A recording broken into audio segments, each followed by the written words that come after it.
Donc, nous avons entendu tout au long de la journée que l'arbitrage d'investissement était régulièrement faisait l'objet régulièrement de critiques, parfois fondées, parfois moins fondées, mais en tout cas suffisamment fondées pour avoir conduit à une réflexion sur le besoin de réformer ou pas le système. Nous avons entendu un petit peu plus tôt dans la journée certaines modifications qui ont été proposées ou qui sont en cours d'élaboration par le CIRDI. Mais certaines voix considèrent que les failles du système actuel requièrent bien plus qu'un aménagement des règles qui existent et souhaitent aller jusqu'à un changement du système. Et donc, c'est le travail que conduit aujourd'hui la Commission des Nations Unies pour le droit du commerce international. Et nous avons le privilège d'avoir aujourd'hui parmi nous Madame Anna Joubin-Bray, qui va justement nous présenter le travail de cette commission. Madame Joubin-Bray, qui est secrétaire justement de la Commission des Nations Unies pour le droit du commerce international, et je vais laisser la parole tout de suite pour laisser du temps ensuite au débat. Bonjour à tous et merci donc de cette invitation. Merci aussi bien au cabinet Gide qu'à notre ami Jean-Baptiste pour cette invitation à venir vous présenter le travail qui est mené actuellement au sein de la CNUTSI, donc qui est plus connu sous son acronyme anglais de UNCITRAL, mais qui travaille depuis le mois de juillet 2017 à une réforme du système de règlement des différends entre investisseurs et États. Alors, c'est un mandat qui a été confié à la CNUTSI en 2017 et c'est un mandat en 3 étapes. Une première étape qui consistait à faire une revue des principaux problèmes, des principales difficultés et des principales critiques qui étaient émises à l'encontre du système existant de règlement des différends. Ensuite, d'identifier au sein de ces différentes critiques quelles étaient celles qui étaient, j'allais dire, suffisamment sérieuses pour donner lieu ensuite à une réforme. Et nous sommes maintenant dans la 3e phase, qui est la phase de présentation et de réflexion et de proposition et d'élaboration d'éléments de réforme. Et donc, c'est ce que je vais vous présenter brièvement.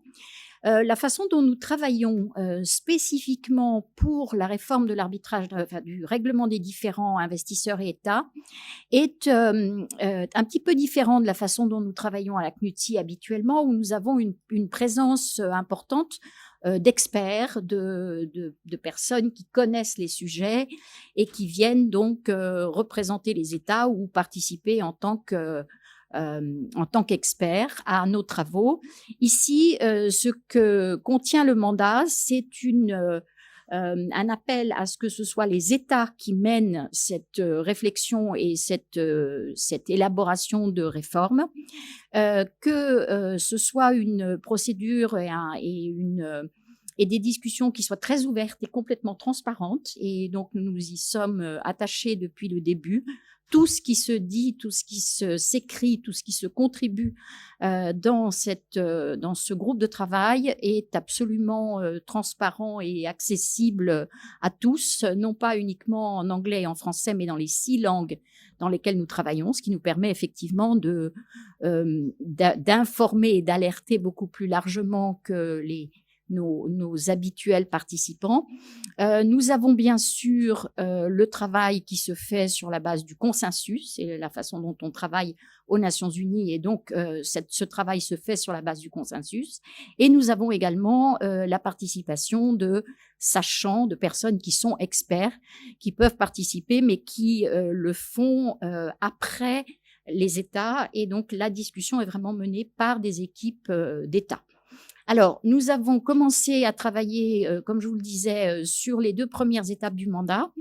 Le consensus était très large sur la nécessité, d'abord sur l'identification des problèmes, et je pense que ce que Walid disait tout à l'heure, Walid Benhamida, sur les problèmes rencontrés par le règlement des différends entre investisseurs et États était à peu près partagé. Et donc, vous aviez un consensus important à ce niveau, un consensus important également au niveau de la nécessité d'une réforme. Et nous entrons maintenant, donc, depuis déjà 2 sessions, dans l'élaboration des propositions de réforme. Et ça se fait sur la base de propositions qui sont soumises, qui sont proposées par les États. Donc, nous avons reçu des propositions de la part de l'Union européenne pour la construction d'une cour à 2 étages avec des juges permanents et non pas des arbitres. Nous avons reçu des propositions de la part de la Chine pour l'établissement d'un mécanisme d'appel. Nous avons reçu des propositions d'un certain nombre de pays africains. Le Maroc est un pays qui nous a beaucoup fait de propositions. Et toutes ces propositions que vous trouvez également en ligne et également dans toutes les langues sont disponibles sur notre site. Donc, ce que je vous engage à faire, c'est à regarder ce que les États proposent et ensuite de regarder, et on va le faire ensemble, quels sont les éléments dont nous disposons pour le moment et comment tout ça, et c'est surtout ce message que je voudrais faire passer, comment tout ça se fait dans toujours un sens de cohérence, c'est-à-dire que l'idée, ça n'est pas de mettre le système par terre et de le faire exploser ou éclater, mais bien plutôt de garder une cohérence. Et puis surtout, et c'est pour ça que j'espère que vous ne sourirez pas trop à mon image de la petite maison dans la prairie, mais c'est pour ça qu'on le fait aussi en ayant l'idée d'une construction. Hein, on construit à partir d'un système existant et on remplace ou on réaménage, et c'est ce que je voudrais voir avec vous. Alors, les prémices de cette discussion, et c'est pour ça que vous la verrez sous la forme du toit de cette maison, c'est que les États souhaitent avoir un meilleur contrôle ou à maintenir ou réétablir le contrôle sur l'interprétation de leurs traités. Et on a parlé aussi tout à l'heure de la problématique de l'OMC, où effectivement le système d'appel est bloqué actuellement à l'OMC, essentiellement à la suite de griefs sur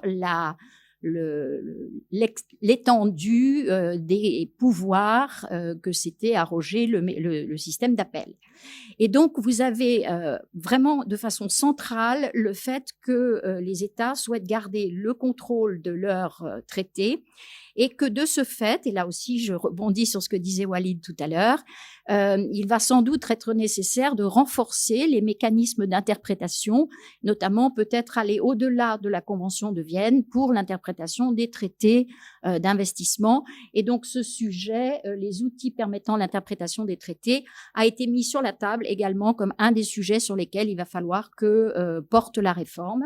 Et il y a d'autre part l'impact que personne n'oublie dans nos travaux, qui est que la réforme de la partie procédurale, qui est en fait ce sur quoi nous nous concentrons, n'a de sens, bien sûr, que si elle est toujours cohérente avec la partie substance. C'est-à-dire que en fait, la forme suit le fond, et là, on ne touche pas au fond, mais tout le monde sait bien que ça va avoir un impact sur le fond, et notamment qu'à un moment donné, il va falloir qu'on commence à regarder des dispositions de traités qui vont au-delà uniquement du chapitre sur le règlement des différends entre investisseurs et États.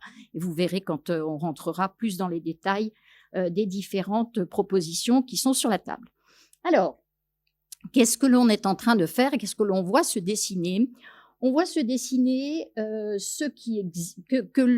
ne s'agit pas de faire table rase de ce qui existe, et de nombreux États souhaitent que l'on travaille à la réforme du système existant de règlement des différends basé sur l'arbitrage. Donc il y a de nombreux États qui sont toujours intéressés à ce qu'il y ait une résolution par arbitrage. L'arbitrage n'a pas démérité de ce point de vue, et de nombreux États souhaitent que l'on continue, mais que l'on améliore et que l'on change peut-être fondamentalement la façon dont cet arbitrage s'applique dans les différends entre les investisseurs et les États. Ce qui va changer par contre, c'est ce que propose l'Union européenne, qui propose l'établissement d'une cour permanente d'investissement, et laquelle cour permanente serait donc une cour multilatérale à 2 étages, avec un étage de première instance qui remplacerait l'arbitrage, et un deuxième étage qui pourrait être un étage d'appel, qui pourrait être un étage d'appel commun, et c'est ce que je vais vous montrer maintenant. Vous avez des États qui ont opté très clairement dans leurs traités bilatéraux et également dans les discussions qu'ils ont chez nous pour donner plus d'importance ou pour réserver ces contentieux aux juridictions nationales. L'Inde, par exemple, est un pays qui ne souhaite pas que les contentieux, les conflits avec l'État fassent l'objet d'un arbitrage, et donc favorise le recours aux juridictions nationales. Et vous avez également un certain nombre d'États qui préfèrent passer par une procédure État-État, notamment le Brésil, mais il y a un certain nombre d'autres pays qui, ayant quitté, par exemple, le système de règlement des différends CIRDI, souhaitent pouvoir recourir à des mécanismes État-État. Donc, tout ça va continuer à exister, et donc, pour les investisseurs, on ne va pas réduire leurs options, on va simplement dire, vous avez différentes portes d'entrée suivant l'État avec lequel vous avez affaire. Vous allez pouvoir rentrer dans ce mécanisme de règlement des différends entre investisseurs et État par une ou l'autre porte. Ce qui est déjà en fait la réalité. Ce qui change fondamentalement, c'est la mise en place d'un tribunal de première instance. Alors là où ça devient intéressant, c'est au niveau de la construction d'un deuxième étage. Et ça, c'est quelque chose qui n'est pas connu dans le système d'arbitrage, notamment le système d'arbitrage CIRDI. Vous savez que la convention CIRDI prévoit qu'il n'y a pas de possibilité de recours autres que ceux qui sont prévus par la convention, et la convention ne prévoit qu'un mécanisme d'annulation. Donc là, on change fondamentalement les données du problème, puisqu'on dit, et c'est proposé par un certain nombre de pays, et ça vraiment... comment dire, il y a eu beaucoup d'intérêt de la part de nombreux États pour ce mécanisme d'appel, qui serait un mécanisme d'appel qui serait un deuxième étage au-dessus de l'arbitrage, c'est-à-dire le système d'arbitrage existant aujourd'hui connaîtrait une possibilité d'appel. Mais en même temps, comme dirait notre président, en même temps, vous avez un système d'appel que suggère aussi l'Union européenne et les pays qui sont intéressés à une réforme plus systémique, et qui propose donc un mécanisme d'appel qui prenne la forme d'un tribunal et donc d'une cour avec des juges permanents, qui soit également le deuxième étage de la fusée de la proposition de l'Union européenne. Ce que ça implique, en fait, c'est de voir comment tout ça va pouvoir, d'un côté, fonctionner avec l'appel mis en place pour les arbitrages. Donc, le système d'appel qui est demandé par un grand nombre de pays, comment ce système d'appel va pouvoir fonctionner avec une cour d'appel de deuxième étage d'un mécanisme comme celui que suggère l'Union européenne. L'Union européenne et d'autres pays ont également demandé à ce que ce mécanisme d'appel puisse servir de forum pour les différents États. Donc ça aussi, ça intéresse de pouvoir se servir de ce mécanisme d'appel pour les contentieux entre États, c'est-à-dire contentieux d'investissement, donc État. Et surtout, ce qui va être important pour nous, et on a déjà commencé à travailler là-dessus, c'est de voir comment tout ça va pouvoir fonctionner avec la convention CIRDI. Alors, le CIRDI avait déjà proposé en 2004 l'établissement d'un mécanisme d'appel, ce qui n'avait pas beaucoup plu, qui suivait à cette époque-là une proposition qu'avaient faite les États-Unis, qui avaient d'ailleurs inclus dans ces traités modèles et dans l'ensemble des traités qui avaient été négociés sur cette base, la possibilité d'avoir un mécanisme d'appel multilatéral qui pourrait donc fonctionner dans ces traités. À cette époque-là, ce sont les pays européens qui étaient opposés à ce qu'un mécanisme d'appel soit mis en place. Et donc, aujourd'hui, c'est un peu l'ironie du sort, mais c'est un peu comme ça quand on travaille avec les États. Ce sont les pays européens qui poussent pour avoir un mécanisme d'appel et qui seraient donc intéressés à ce que ce mécanisme puisse fonctionner aussi pour l'arbitrage d'investissement de première instance. Donc, mécanisme CIRDI, là aussi, on a commencé à analyser. Il y a des mécanismes qui sont tout à fait disponibles. Je crois que fondamentalement, ce qu'il faut comprendre, c'est que quand on se retrouve entre États à vouloir changer un mécanisme qui existe depuis 60 ans, on en a les moyens. Les États peuvent faire ce qu'ils veulent en matière de droit international. Ce qui est important, c'est qu'ils le fassent correctement, c'est-à-dire que ça puisse fonctionner et non pas que ça donne lieu à des contradictions ou à des problèmes qui ne seraient pas nécessaires. Donc ça, si vous voulez, c'est ce qu'on va avoir en filigrane derrière cette proposition derrière les propositions de réforme. À quoi vient s'ajouter une annexe à ma petite maison qui consiste à mettre en place un centre d'assistance technique pour les pays en développement que demandent les pays africains notamment qui ont fait ces propositions et qui sont très intéressés par ce système qui est un système qui existe déjà à l'OMC qui a un organe, qui n'est même pas un organe, un centre d'assistance technique indépendant justement de l'institution et qui travaille pour les États. Et un système qui renforce la prévention des litiges, tout le travail de prévention en amont avant que ça ne donne lieu à un arbitrage ou à un différend qui rentrerait par les portes principales du bâtiment. Et vous avez ensuite de l'autre côté un renforcement des mécanismes alternatifs de règlement des différends. Et là, je salue tout particulièrement notre dernier signataire de la Convention de Singapour sur la médiation, le Rwanda, bravo au Rwanda. Et je vous donne en primeur, nous avons eu 2 pays qui ont ratifié hier. Nous en avons un 3e dans le pipeline, qui est le Qatar, donc c'est pas un jeu de mots, qui va donc ratifier également et qui permettra donc à cette Convention de Singapour d'entrer en vigueur avant même une année complète. 52 États signataires.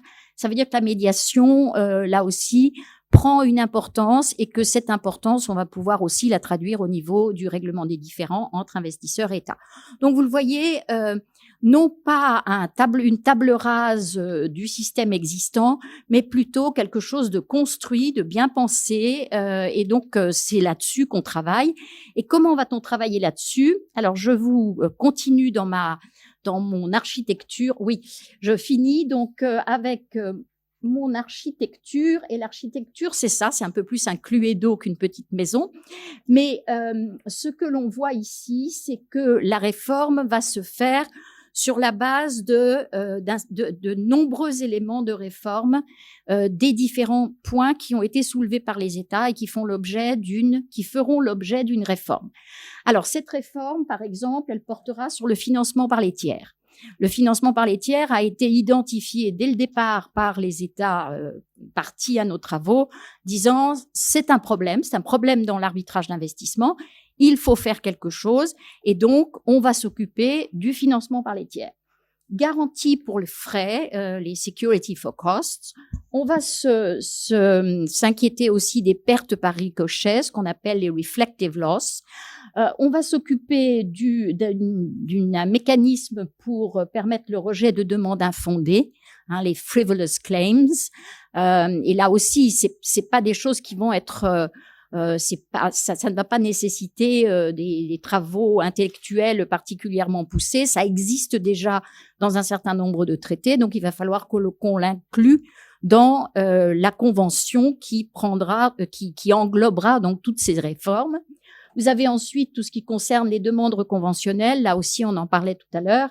Le dommage, les calculs des dommages, les dispositions qui permettent de dénier les bénéfices de la protection des traités à certains types d'investisseurs, les outils qui permettent de régler l'interprétation des traités, les procédures multiples qui sont aussi un véritable problème pour les États, et le tout donc s'appliquant aux traités futurs et aux traités existants, aux 3000 traités existants. Alors, quel est l'intérêt de tout ça? L'intérêt, c'est qu'on sait faire. On sait faire parce qu'on a déjà une convention de Maurice qui s'est penchée sur la transparence et qui applique aujourd'hui la transparence aux traités existants et aux traités futurs. On a l'expérience du traité BEPS de l'OCDE qui révise de façon assez fondamentale et surtout qui les réforme tous, les traités bilatéraux de non-double imposition, qui sont donc réformés tous les traités existants par une convention qui a été mise en place au niveau de l'OCDE. Donc, ce que je voulais vous montrer, c'est que, et tout ça, bien sûr, vous voyez qu'il y a des escaliers pour permettre de monter au 2e étage, donc aussi au niveau de l'application de tous ces éléments de réforme au niveau des mécanismes d'appel. Voilà, donc je voulais simplement partager avec vous qu'on travaille. On avait 115 pays dans notre réunion à New York, la dernière session de New York. La réunion de Vienne du mois de janvier, on avait 106 États présents. Des délégations qui sont préparées, des délégations qui sont impliquées, qui prennent la parole, qui font des propositions. Nous avons aussi beaucoup d'ONG, ce que nous appelons des ONG, qui sont essentiellement l'IBA, le Conseil des barreaux. Vous avez toute une série de sachants qui viennent et qui travaillent aussi avec nous sur ces sujets. Donc, le message que je voudrais faire passer, c'est que on est vraiment dans la réforme, c'est-à-dire qu'on n'est plus à parler d'une éventuelle réforme, mais on est dans la réforme. On est dans une réforme qui vise à plus de cohérence, qui ne vise pas à détruire ce qui existe, mais plutôt à construire et à améliorer, avoir un édifice cohérent, à la lumière aussi de ce qu'est en train de faire le CIRDI. On travaille très étroitement avec le CIRDI pour s'assurer qu'on ne va pas dans tous les sens. Et je ne peux que vous encourager à continuer à vous intéresser à ce qui se passe, parce que effectivement, les praticiens seront les premiers affectés par, ou ce sera les premiers qui bénéficieront de la possibilité non seulement de poursuivre l'État en première instance, mais aussi en appel. Donc, merci beaucoup.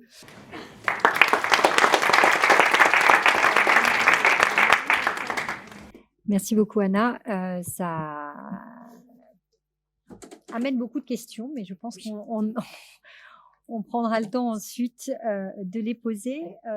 Pour la suite, nous allons entendre Dr Dalia Hussein du Cœur SICA, qui va nous donner une présentation, discuter de l'expérience égyptienne de l'arbitrage d'investissement. Et comme on l'a entendu ce matin, l'Égypte a une certaine expérience avec l'arbitrage d'investissement, surtout depuis une dizaine d'années.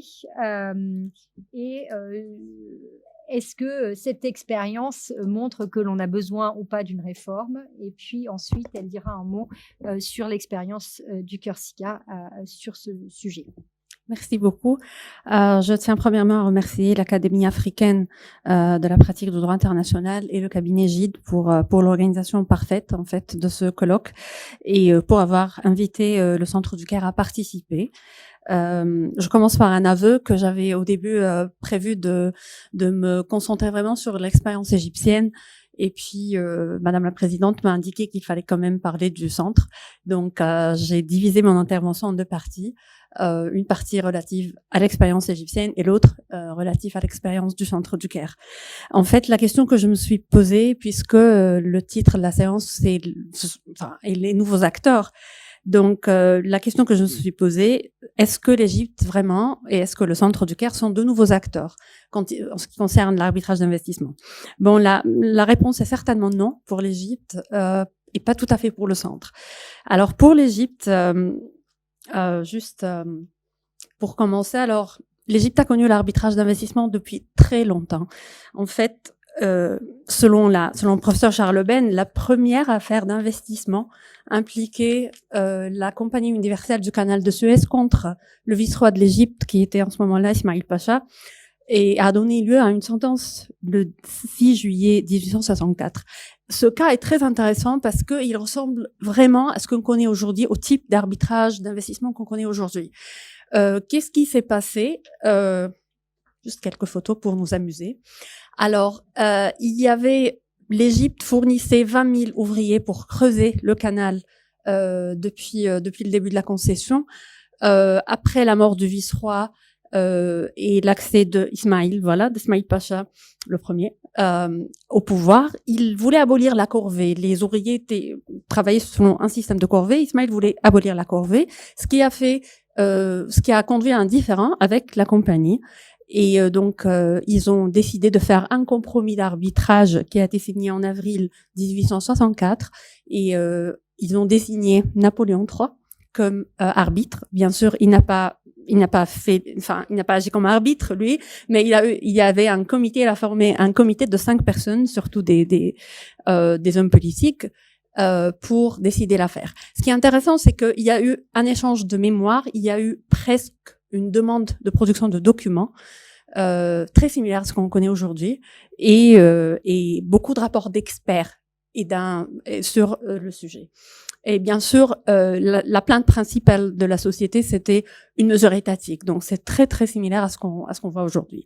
Une sentence a été rendue, l'Égypte a perdu et condamné à payer 84 millions de francs à être payés par annuité. Donc, à l'époque, c'est vraiment énorme. Et voici les ouvriers qui creusaient le canal. Bon. Donc ça, voilà, une expérience très ancienne, mais aussi comme a été indiqué ce matin, la première affaire en fait où le CIRDI a été saisi selon une offre exprimée dans une loi interne d'investissement, impliquait aussi l'Égypte. C'était l'affaire SPP contre l'Égypte, fameuse affaire des plateaux des pyramides, où l'investisseur avait recours premièrement à l'arbitrage CCI. En fonction d'une clause compromissoire dans le contrat le liant à une entité publique égyptienne. L'investisseur a essayé et a réussi devant la CCI en fait de dire que la clause compromissoire était étendue à l'Égypte. Les juridictions françaises ont annulé la sentence et donc il est passé au CIRDI. La société SPP est passée au CIRDI. C'était la première affaire où il y avait recours sur le fondement d'une offre dans une loi étatique. Et toujours, comme a dit M. Hamida ce matin, l'affaire APL contre Sri Lanka, qui a aussi accepté, c'est-à-dire la saisine du CIRDI en vertu d'un TBI.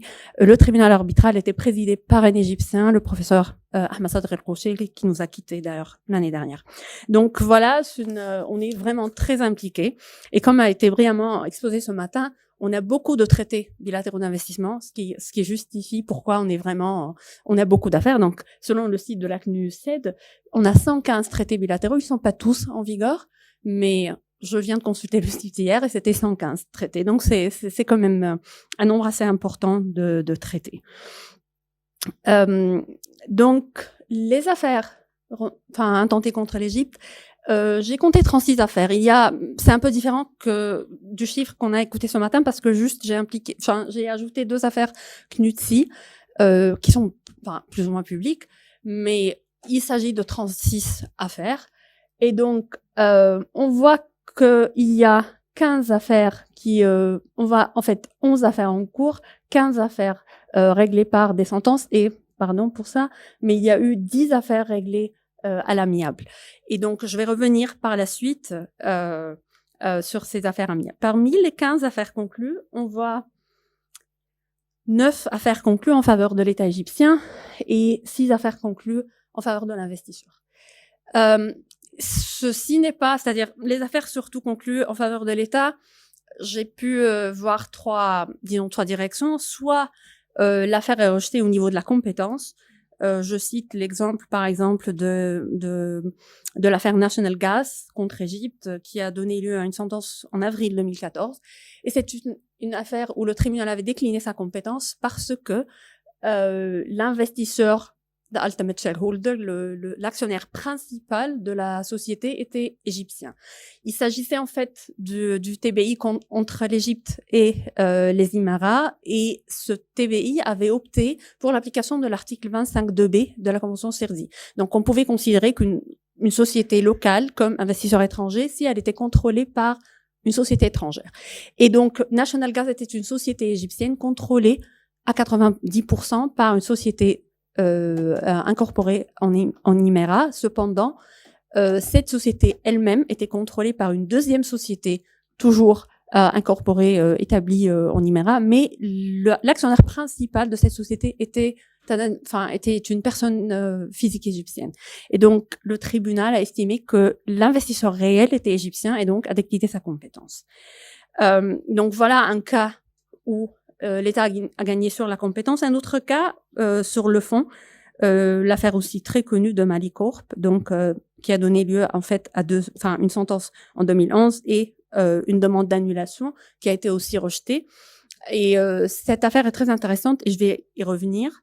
Mais c'est surtout l'affaire a été, les demandes de l'investisseur ont été rejetées justement parce que le tribunal arbitral a estimé que l'État a été bien fondé à résilier le contrat qui a été conclu avec Malicorp entre plusieurs entités étatiques et Malicorp. Un autre cas intéressant en fait de refus, où les demandes des investisseurs a été rejetées, c'est le cas de l'affaire H&H, qui est un cas très intéressant. Malheureusement, c'est pas publié en son entier, la sentence, mais c'est une application très intéressante de la clause du choix définitif Fork in the Road.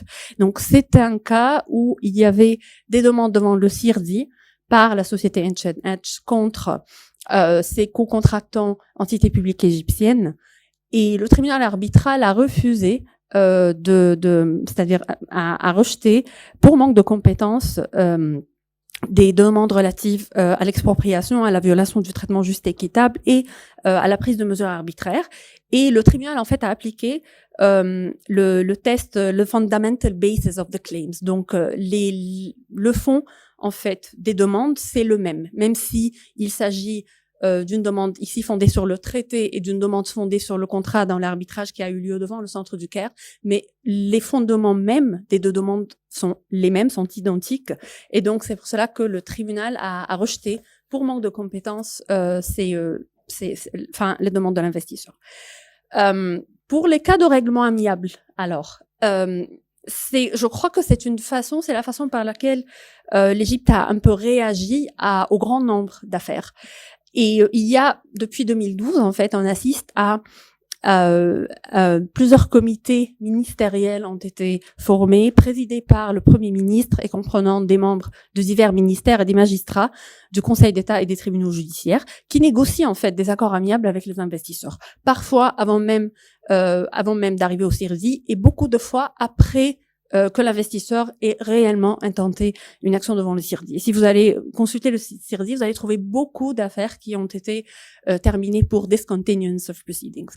Donc il y a eu ces comités ministériels et depuis en fait la loi nouvelle de l'investissement qui a été promulguée en 2017 a établi plusieurs types même de comités ministériels pour le règlement des différends relatifs à l'investissement.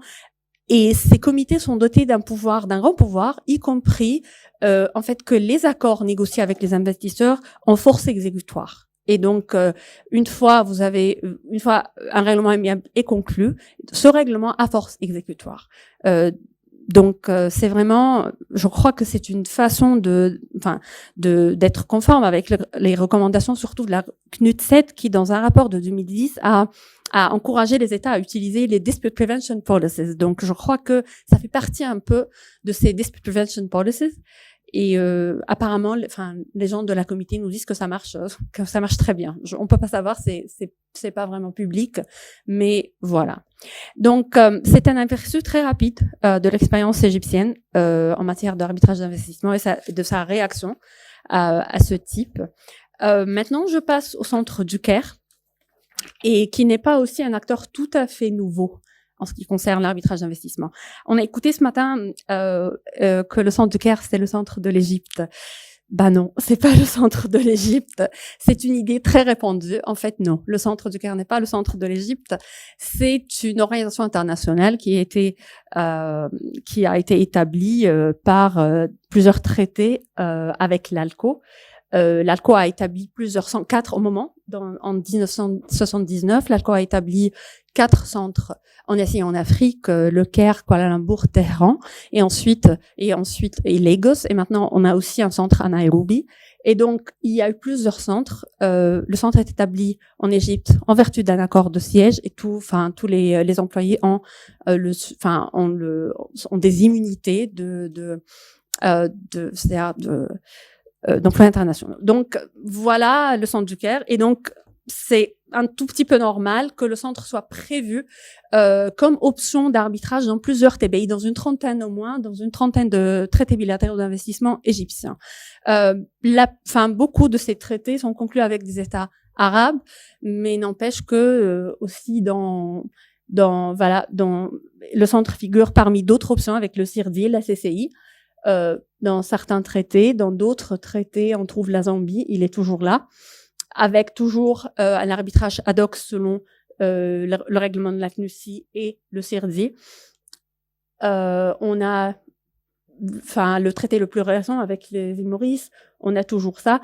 Juste faites attention que the parties to the dispute may agree. Donc c'est pas vraiment une offre avec le traité de Maurice. C'est vraiment très très spécial. Et ensuite, on a eu un modèle de BIT, de TBI en 2013, qui aussi prévoit le centre du Caire, un arbitrage ad hoc et l'arbitrage CIRDI. Je sais que le ministère d'investissement voulait faire un traité plus moderne en fait, et on a été invité à des réunions l'année dernière pour que le centre donne son avis, mais je ne sais pas où est-ce qu'on est. On n'a rien sur la table, c'est-à-dire on n'a pas un traité modèle qui a été refait. Alors pour l'expérience du centre. Le centre, jusqu'à présent, on fête nos 40 années cette année. Donc, le centre a vu à peu près, jusqu'hier, 1395 affaires. Malheureusement, il n'y a qu'une affaire d'arbitrage basée sur un traité bilatéral d'investissement. Et il s'agissait en fait d'une affaire enregistrée en 2000 et qui concernait deux États du Moyen-Orient, si vous voulez, un investisseur contre un État du Moyen-Orient. Et donc c'est la seule affaire qu'on a vue. Mais aussi le centre a accueilli plusieurs affaires CIRDI, a accueilli en tant que hearing center, soit des affaires CIRDI, soit des affaires, des auditions de témoins relatifs à des affaires CIRDI. Le centre a été aussi impliqué dans quelques procédures, soit préalables, soit parallèles à des arbitrages d'investissement. Donc, on a eu l'année dernière une demande en médiation, en fait, en tant que cooling off period. Vous savez que avant d'intenter un arbitrage selon les TBI, on a besoin d'essayer une résolution amiable du litige. Donc, on a vu un investisseur qui a porté plainte, qui a demandé la médiation selon le règlement de médiation du centre, en tant que moyen amiable avant de recourir à l'arbitrage. Donc, le centre a été aussi impliqué dans deux types en fait de procédures parallèles. Donc, soit l'investisseur intente un arbitrage devant le centre contre son co-contractant entité publique, c'est l'affaire classique Malicorp, H&H, qui ont commencé devant le centre du Caire, et ensuite, lorsque l'investisseur n'a pas pu exécuter la sentence, il est allé encore une fois au CIRDI. Dans les années précédentes, on a des procédures vraiment parallèles. Je parle surtout des deux affaires Union Fenosa et Ampal. Les deux affaires, en fait, il y a plusieurs arbitrages.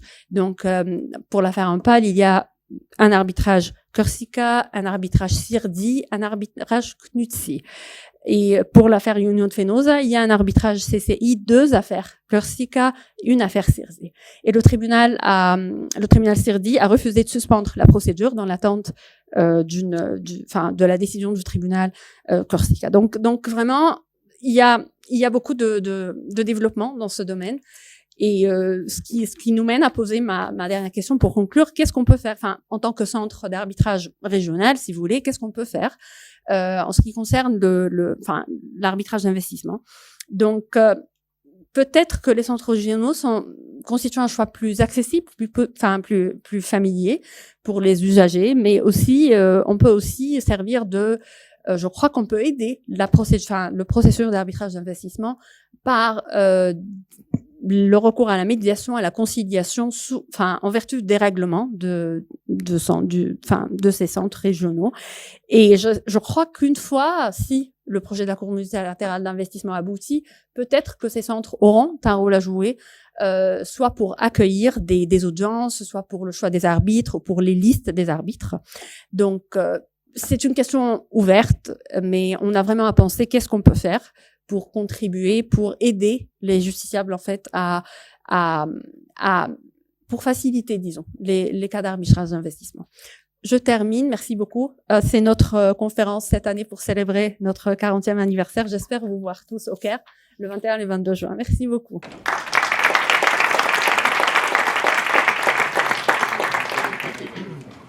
Mais merci beaucoup, Dalia. Merci pour cette remontée dans le temps qui est un petit peu inquiétante puisque finalement on s'aperçoit qu'il y a plus de 100 ans, les problématiques étaient les mêmes, notamment avec la prise en compte de ce dont on parlait un petit peu plus tôt, les droits humains, et que espérons qu'aujourd'hui ils soient un petit peu mieux pris en compte qu'il y a autant d'années derrière nous. Nous allons passer maintenant la parole à Fidèle,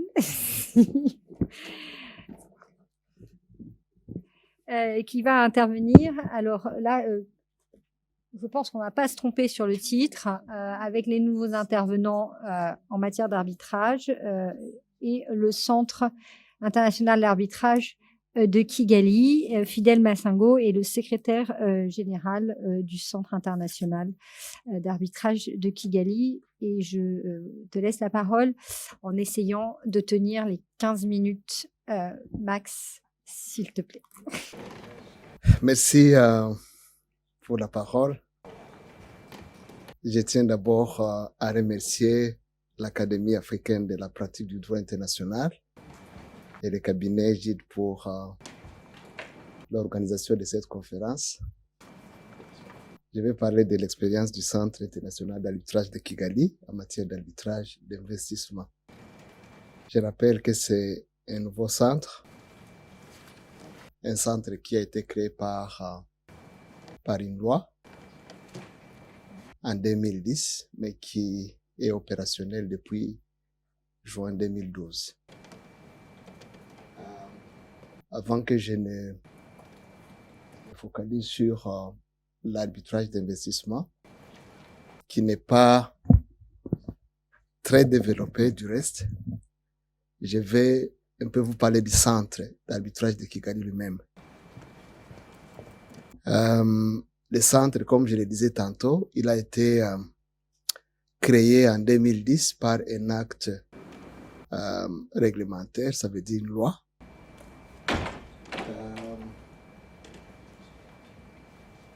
Avant la création du centre, le Rwanda a adopté une législation, une loi de 2008, une loi moderne basée sur le modèle de la CNUDC de 2006. Et le projet de la création du centre a été initié par la Fédération rwandaise du secteur privé. La mission au début était de créer un centre domestique ou local. Et par après, le gouvernement, par la suite le Parlement, ont voulu que le centre soit doté d'une mission internationale. Le centre existe donc depuis juin 2012. Il a un règlement d'arbitrage, un règlement de médiation. Il est aussi doté des règles d'éthique, ou le code d'éthique des arbitres. Le centre a été doté d'une autonomie administrative et financière. Il est administré par un conseil d'administration composé de 7 personnes, dont 6 sont nommés par la Fédération du secteur privé. L'actuel conseil est composé de l'ancien président de la Fédération du secteur privé, le président du barreau ou le bâtonnier, qui est aussi le vice-président, un membre de la communauté des commerçants de Kigali, un membre des responsables des facultés de droit, un doyen de fac de droit, et 3 membres qui viennent des autres pays. Nous avons un membre qui vient de l'île Maurice, une personne qui vient du Nigeria et une personne qui vient de la France, Thomas Kendra, qui est un avocat ici.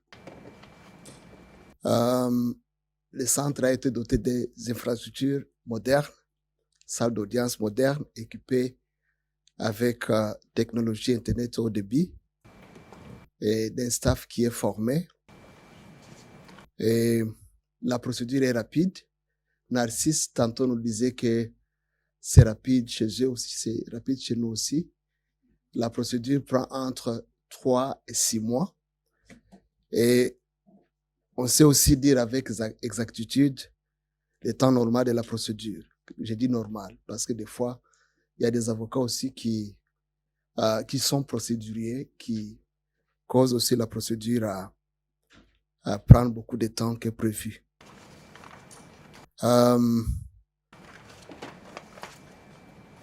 La nomination des arbitres.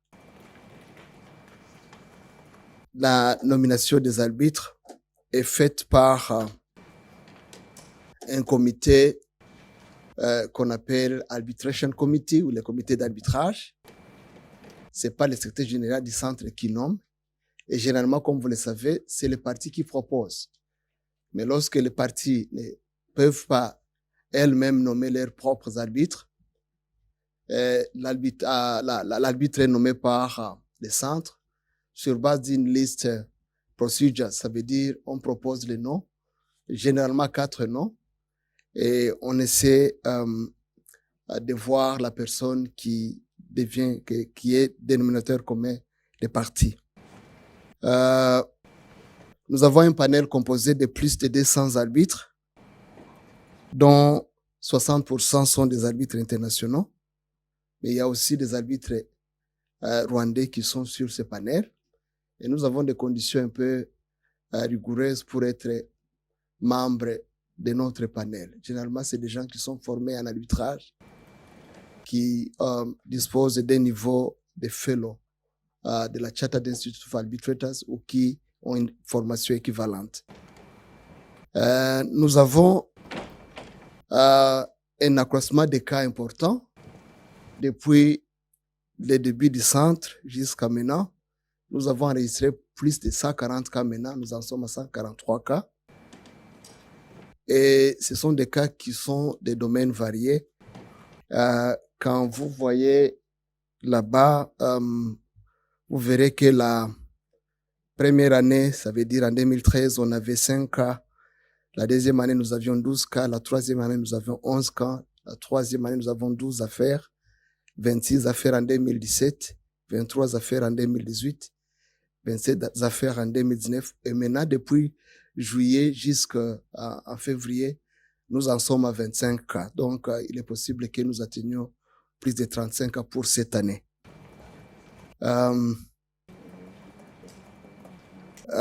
Les sommes en litige, ça varie d'une année en année. Par exemple, pour l'année passée, nous avions autour de 30 millions et 320 000 dollars.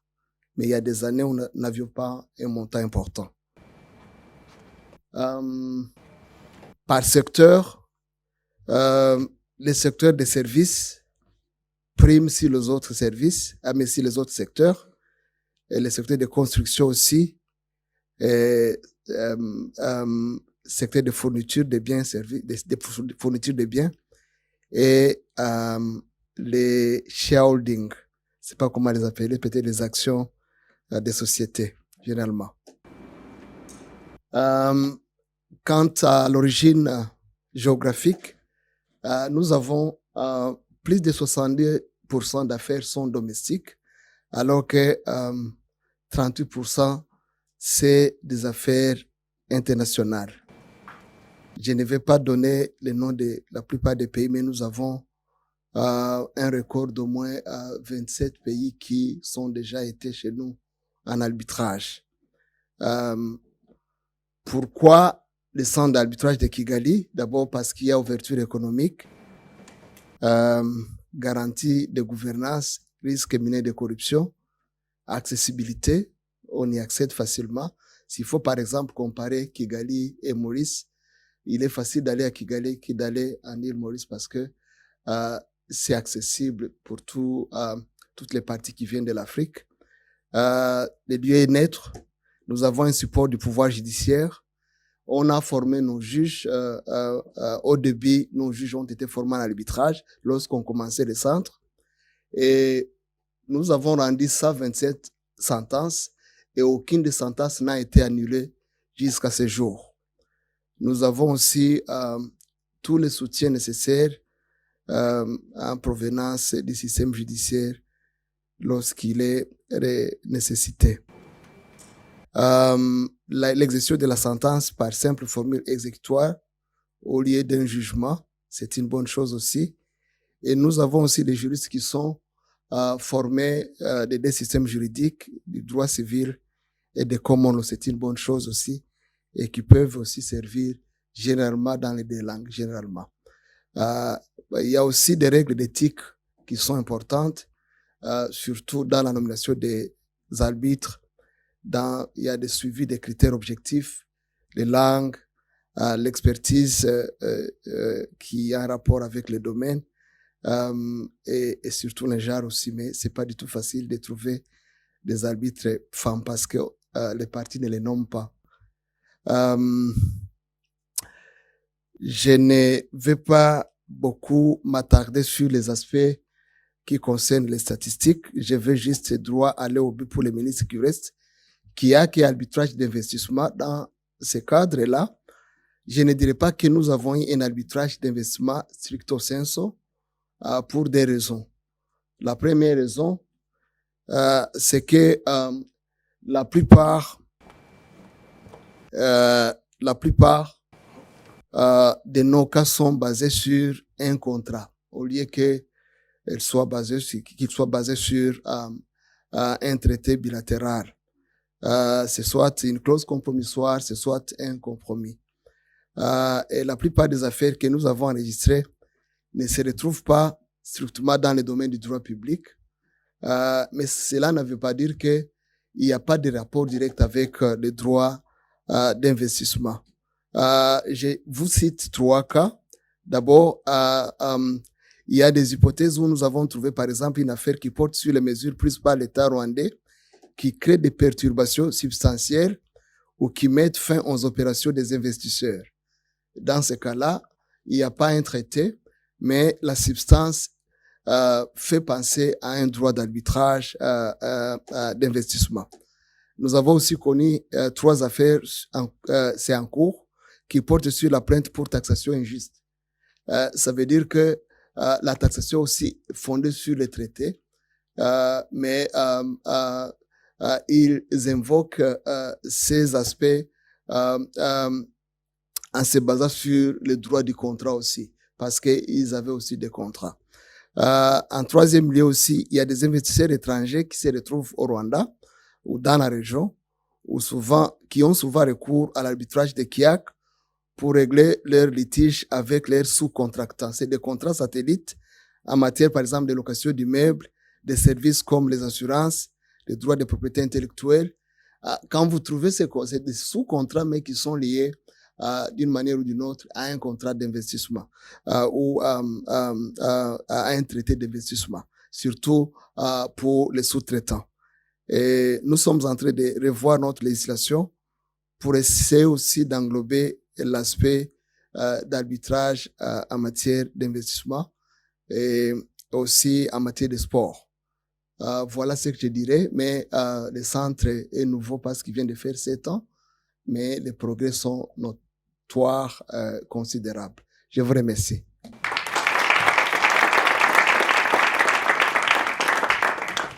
Merci beaucoup, Fidèle, et merci du timing qui est parfaitement respecté, ce qui va nous laisser le temps d'entendre Marie-Camille Piton. Alors, on va sortir un petit peu du cadre qu'on s'était fixé aujourd'hui sur l'Afrique, sans aller trop loin, puisque Marie-Camille va nous parler de l'OADAC et donc des Caraïbes, mais avec une inspiration évidemment de ce qui a pu se faire au niveau de l'OADA. Absolument, oui. Et des États africains. Je te laisse la parole. Oui, merci beaucoup. Donc, je suis effectivement un petit peu l'intrus de la conférence. Un grand merci à Jean-Baptiste Arelimiana et au cabinet Gide de m'avoir néanmoins fait une place, puisque je viens de la Caraïbe et non de l'Afrique. Mais l'OADAC se veut un peu la petite sœur de l'OADA dans la zone ACP, et donc je suis heureuse de pouvoir initier ce dialogue. Donc, qu'est-ce que le projet OADAC? Peut-être qu'un certain nombre en ont entendu parler. C'est un projet d'intégration juridique pour le développement durable de la Caraïbe, donc qui s'inspire de l'OADA, qui s'est mis en place en Afrique de l'Ouest pour utiliser le droit en fait pour favoriser le développement, l'unité, l'intégration de ces États. Et c'est particulièrement pertinent évidemment pour la Caraïbe, qui est une région extrêmement fragmentée, que ce soit économiquement et politiquement, et ce en raison d'une histoire tout à fait mouvementée. Mais en dépit de cette fragmentation, il y a toujours eu en fait un souhait d'unité, et puis aussi une nécessité, de par la situation géographique de beaucoup d'États, de travailler ensemble. Et donc c'est pour ça que je vais montrer la carte 2 minutes de la Caraïbe. Il y a toujours eu en fait beaucoup d'initiatives d'intégration politique, avec je vais juste citer quelques unions politiques et économiques pour vous donner une idée. Sachant qu'en fait, la plupart des pays sont en général membres d'au moins 2 blocs, sous-blocs régionaux d'intégration économique et politique. Donc, il y a vraiment un millefeuille, un enchevêtrement d'initiatives d'intégration. Donc, il y a le OCO qui, en fait, regroupe les îles des Petites Antilles, et la Guadeloupe et la Martinique sont devenus membres associés pour mieux prendre leur place, en fait, dans cette vie régionale. Il y a aussi le CARICOM qui regroupe en fait la plupart des îles anglophones de la Caraïbe, ainsi que Haïti et le Suriname, et Guyana qui est donc en Amérique latine du Nord en quelque sorte. Il y a aussi l'Association des États de la Caraïbe qui regroupe ces pays plus un certain nombre d'îles hispanophones et de pays hispanophones d'Amérique centrale. Un système d'intégration central-américain entre le Guatemala, Honduras, Nicaragua, Costa Rica, Panama notamment. Il y a le Mexique qui se rattache aussi à l'Amérique du Nord pour les raisons que l'on sait. La Colombie et le Venezuela qui sont membres du Mercosur, entre autres. Donc on a vraiment une intégration, en tout cas beaucoup d'initiatives d'intégration politique et économique. Donc l'objectif de l'OADAC, évidemment, c'est pas de surajouter une couche d'intégration politique et économique, mais en fait de se vouloir un petit peu comme une sorte de force de proposition juridique pour aider un petit peu tous ces acteurs qui veulent travailler ensemble et qui en ont pas toujours les moyens à justement mieux le faire, et on espère aboutir à une meilleure intégration juridique et économique, avec plus de commerce interrégional, parce que c'est vraiment un des grands problèmes de la région. C'est quelque chose qui vient freiner beaucoup le développement de ces pays, avec une grosse difficulté, notamment pour les îles de la Caraïbe, d'ouverture des marchés. Donc, je vais passer un peu plus donc aux acteurs. C'est un projet qui est porté depuis 2007 par l'association ACP Légal, qui est basée à Pointe-à-Pitre en Guadeloupe, et qui est présidée par Madame Catherine Sargenty, qui est magistrat, et qui a bénéficié en fait dans une première phase de fonds FEDER. Donc, ce sont des fonds européens pour l'intégration régionale des territoires UE dans la Caraïbe. Et donc, qui a bénéficié de ces fonds pour des législations harmonisées en droit des affaires. Donc ici, à l'inverse de l'OADA, on va parler d'harmonisation, puisque on n'est pas une organisation interétatique, on est plutôt une modeste association en Guadeloupe avec différents partenaires dans la Caraïbe, qui fait des propositions et donc qui veut soutenir les dynamiques existantes. Donc, pour passer, je dirais, à la seconde phase du projet, parce que cette première phase s'est terminée en 2015. Depuis 2015, l'association travaillait à la création d'un centre d'arbitrage et de médiation pour la grande région Caraïbes, parce que comme je vous le disais, comme je l'ai évoqué en tout cas, l'OADAC, ce qui fait sa caractéristique aussi dans la région, c'est que c'est pour 33 pays. Donc c'est vraiment pour les îles, qu'elles soient de tradition common law, civil law, ou qu'on y parle français, espagnol, anglais, et pour toutes ces îles par ailleurs créoles. C'est aussi pour l'Amérique centrale et c'est aussi pour ces États d'Amérique latine que j'indiquais sur la carte. Donc la deuxième phase, qui est en préparation depuis longtemps, en gestation depuis longtemps, et pour laquelle on a redemandé des fonds qu'on a finalement obtenus, et on va signer la semaine prochaine avec l'Europe. Donc les choses finalement vont pouvoir se concrétiser. C'est donc la création de ce centre de médiation et d'arbitrage pour la Grande Caraïbe, qui est déjà domicilié en fait à Pointe-à-Pitre. Et dans le cadre de ce projet, en fait, moi j'ai été recrutée début 2018 pour justement monter même fin 2017 pour monter ce dossier de demande de financement. C'est un dossier qu'on a monté donc avec comme chef de file la Chambre de commerce et d'industrie des îles de Guadeloupe, le partenaire de l'Union européenne principale qui est ACP Légal, qui est en réalité en charge de la mise en œuvre du projet. Et des partenaires régionaux qui vont venir en fait appuyer notre développement dans la Caraïbe. Donc la CAIX, c'est une sorte d'association parapluie des chambres de commerce des îles anglophones. La Chambre d'arbitrage et de conciliation d'Haïti, qui est un partenaire ancien de l'OADAC. Le Chartered Institute of Arbitrators, que tout le monde connaît pour sa branche caribéenne. La Cour cubaine d'arbitrage commercial international, qui est avec laquelle on espérait faire un certain nombre de choses. Alors évidemment, depuis 2017, les choses se sont un petit peu ralenties, mais on espère que Cuba va pouvoir prendre sa place aussi sur le marché caribéen notamment. Et puis la Cour de caribéenne de justice à Trinité et Tobago. Alors, je vais d'abord parler, en fait, dans le cadre de ce projet, il s'agit de créer donc un centre d'arbitrage dans un premier temps commercial. Les fonds que j'ai demandé avec l'association ACP Légal n'ont pour l'instant pas concerné l'aspect investissement, parce que c'est un projet qui doit aller, je pense, étape par étape, et ça me paraissait plus sage. En plus, cette matière d'arbitrage d'investissement étant en refonte totale, plus sage d'attendre un petit peu avant de voir comment se positionner sur ce sujet délicat. Et il y a déjà beaucoup à faire en fait avec tout ce qui est médiation et arbitrage commercial. Donc en fait, au centre du projet, on a évidemment, comme je le disais, le fait d'être un centre d'arbitrage et de médiation, ça vient en quelque sorte chapeauter et coordonner toutes les initiatives autour de la médiation et de l'arbitrage dans la région et les centres plus locaux avec lesquels certains, comme je l'indiquais, on peut avoir déjà des partenariats et aussi faire des normes régionales. En fait, il y a beaucoup de réflexions autour de normes d'éthique et puis aussi donner du soutien en fait à des juristes qui essayent de moderniser certaines lois de l'arbitrage qui sont encore un peu anciennes, notamment dans la Caraïbe anglophone. Mais alors, en fait, c'est aussi un projet avec des objectifs concrets, parce que comme c'est financé par l'Europe, ils se contentent pas de dire bon, c'est bien l'arbitrage, vous allez donner des solutions à des entreprises pour aller prospecter ailleurs. En fait, ils veulent vraiment que l'arbitrage soit accessible et qui donne des résultats, je dirais, qui répondent en réalité aux enjeux des territoires. Donc, j'ai essayé de résumer un petit peu ici. Donc, c'est effectivement l'enclavement, c'est effectivement des secteurs économiques qui sont insuffisamment diversifiés et qui fait que ça rend économiquement, notamment les îles, ça les rend économiquement précaires. Elles sont aussi très menacées par les risques naturels, et donc il y a une vraie question de résilience. Et en fait, ce qui est vraiment au cœur du projet, c'est donner des solutions d'arbitrage et de médiation sophistiquées quand il faut, mais ne jamais oublier l'accessibilité, qui est quand même souvent le sujet compliqué dans notre discipline, pour que ce soit aussi accessible aux plus petites entreprises et aux PME. Donc après, à partir de là, en fait, c'est un peu compliqué. Comment répondre à ça? L'arbitrage, ça a un coût.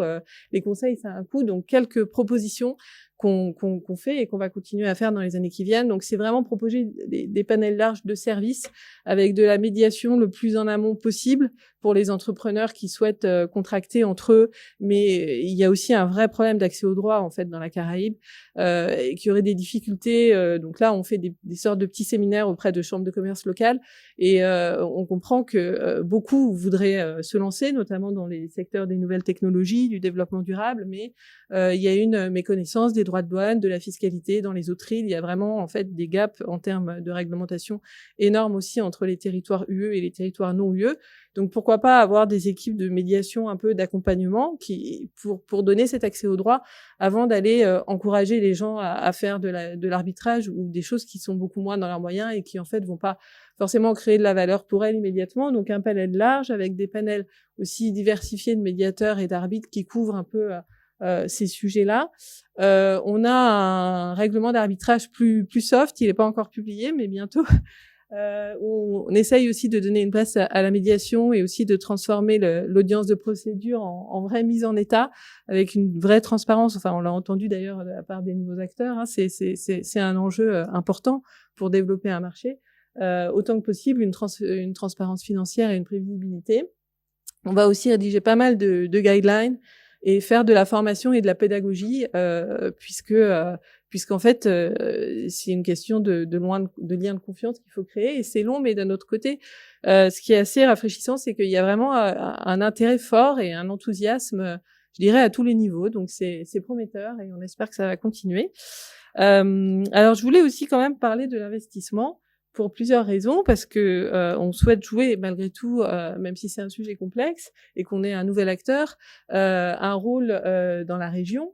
Et pour réfléchir au rôle qu'on pourrait jouer dans un deuxième temps, je voulais faire un petit aperçu en fait aussi dans la région de la fragmentation en quelque sorte, hein, de la protection internationale des investissements. Alors il y a une dizaine de territoires, je dirais, qui ne sont pas signataires de la convention CIRDI.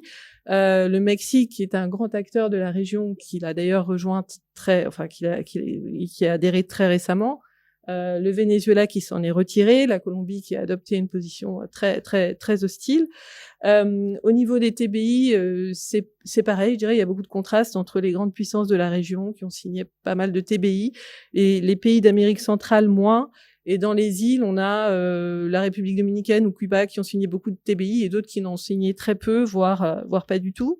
Et alors, ce qui est intéressant, c'est qu'il y a des accords régionaux de libre-échange, comme je le disais. C'est pour ça que je voulais parler de l'union politique et économique, parce qu'il y a pas mal d'accords régionaux de libre-échange entre les pays et entre ces blocs, en fait, ces unions et des pays, je dirais, des pays individuels. Donc, je donne l'exemple du CARICOM, qui est un peu l'organisation la plus active dans ce domaine dans la région, qui a conclu un traité de libre-échange. Alors, quand j'ai mis en rouge, c'est quand il y a des dispositions sur les investissements et notamment un recours à l'arbitrage d'investissement ouvert à l'investisseur, parce que, par exemple, dans l'accord cadre CARIFORUM EU, il n'y en a pas. Mais pour tout ce qui est CARICOM RD, Costa Rica, Cuba, il y a un recours prévu à l'arbitrage, que ce soit ad hoc ou par le CIRDI. J'ai voulu aussi évoquer le DR-CAFTA, qui est l'accord de libre-échange entre les États-Unis, des pays d'Amérique centrale et la République dominicaine, qui a des dispositions assez intéressantes. Et puis, voilà, tout le monde connaît l'accord Canada-États-Unis-Mexique qui a été signé et pour lequel il y a des propositions intéressantes en matière d'arbitrage d'investissement.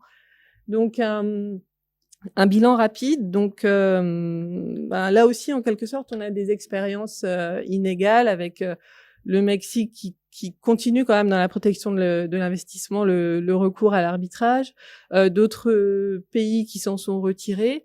Et puis, je voulais quand même parler des îles parce que c'est peut-être un petit peu moins connu en fait la situation des îles caribéennes dans tout ce paysage. Elle réalise de plus en plus, suite d'ailleurs à je dirais une petite dizaine d'affaires et notamment plusieurs affaires CIRDI assez récentes. Les enjeux autour de l'arbitrage d'investissement, et c'est nécessairement corrélé à leur volonté de s'ouvrir et d'accueillir des investisseurs étrangers et de développer leur économie. Donc en fait, ça suscite beaucoup de craintes. Donc j'ai évidemment pas résisté à la tentation de parler de la saga RSM, qui est un conglomérat pétrolier qui en fait par 2 fois a foré au large des côtes, dans un premier temps de Grenade, puis de Sainte-Lucie, et ensuite a démarré des arbitrages d'investissement quand il n'a pas réussi à obtenir une licence d'exploitation d'une manière assez agressive, avec dans le cas de Grenade une première décision qui a abouti au rejet de ses demandes qui avaient été faites sur une clause d'arbitrage contenue dans un contrat, et il a persévéré en saisissant à nouveau le CIRDI quelque temps après avec les mêmes demandes mais sur un fondement traité. Donc ces demandes ont été rejetées d'ailleurs assez rapidement. par le mécanisme de summary dismissal, il me semble. Mais par contre, ce qui s'est passé, RSM a été condamné à payer les frais de l'État, ce qu'il n'a jamais fait. Et donc, par la suite, RSM donc, a procédé par le même mode opératoire à Sainte-Lucie, avec en plus, bon, c'est un grand conglomérat américain, mais toujours par le fait de sociétés, par le biais de sociétés impécunieuses. Donc, il y a cette décision qui a fait beaucoup parler, qui a accordé une garantie de frais à Sainte-Lucie avec des opinions plutôt très fortes en fait et très engagées de la part de certains membres du tribunal. Donc Sainte-Lucie s'en réjouissait, même si c'était finalement quand même assez modeste, c'était un montant de 700 000 euros. RSM n'a pas satisfait. La sanction que le tribunal arbitral a décidé de prendre était en fait peut-être un peu extrême, mais le rejet pur et simple des demandes de RSM et du coup devant le comité d'annulation du CIRDI, cette décision a été partiellement annulée.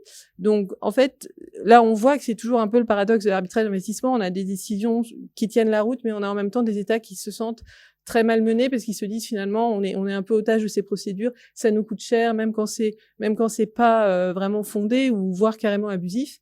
Et en fait, on se sent dans une position précaire parce que ces îles ont une situation géographique précaire, ont beaucoup de sujets environnementaux avec la montée des eaux, les ouragans, etc. Et se disent voilà, comment peut-on avoir, comment réussir à se développer sans s'exposer. Donc j'ai trouvé intéressant quand même sur une note plus positive de parler de deux affaires en fait sur la base du CAFTA-DR, ce traité de libre-échange.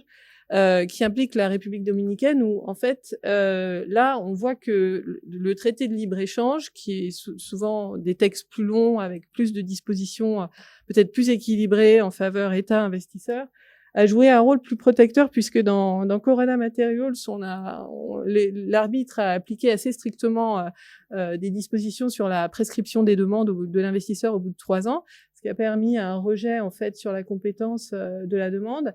Et dans Daven et Costa Rica, dans la mesure où le pouvoir souverain de l'État de réglementer en matière d'environnement était bien souligné, il s'agissait de mesures au cœur des mesures prises par l'État et qui étaient contestées par l'investisseur. On avait ces questions de protection de l'environnement. Dans la mesure où c'était mieux formulé, les demandes, notamment sur ce fondement, ont été rejetées. Donc c'est quand même une voie intéressante et donc en cette période de réflexion, je pense que ça vient conforter l'idée que il faut sans doute mieux codifier en marge de l'aspect procédural de la réforme procédurale qui est mise en place actuellement. Donc le rôle que pourrait jouer l'OHADAG, donc on a un budget pour l'harmonisation législative, on souhaite faire quelque chose dans le domaine des investissements. Donc pourquoi pas, en fait, puisque l'environnement est si important pour la région et qu'on a besoin, que ce soit pour les droits de l'homme ou pour l'environnement, en fait, de dispositions qui aient un impact concret avec des obligations non seulement sur les États, mais aussi sur les entreprises. D'ailleurs, c'est assez intéressant parce que dans cette affaire Daven contre Costa Rica, l'État souhaitait en fait que l'investisseur avait des demandes sur le fondement environnemental entre guillemets en tentant d'imposer certaines obligations à l'investisseur qui ont été rejetées faute en fait de textes sur lequel appuyer ces demandes. Donc je pense qu'il y a beaucoup de choses, qui existent déjà dans ces traités de libre-échange, dans les droits nationaux sur ce sujet. Donc ça pourrait être une idée de codifier pour essayer de leur donner un réel impact dans le cadre de la procédure. Et puis, à terme aussi, on réfléchit beaucoup à la médiation. Enfin, on attend un petit peu de voir ce qui va se passer au niveau procédural avec NACUTI, mais être aussi un forum de médiation ou de centre d'information et pourquoi pas peut-être d'arbitrage à terme nous intéresserait. Voilà, merci.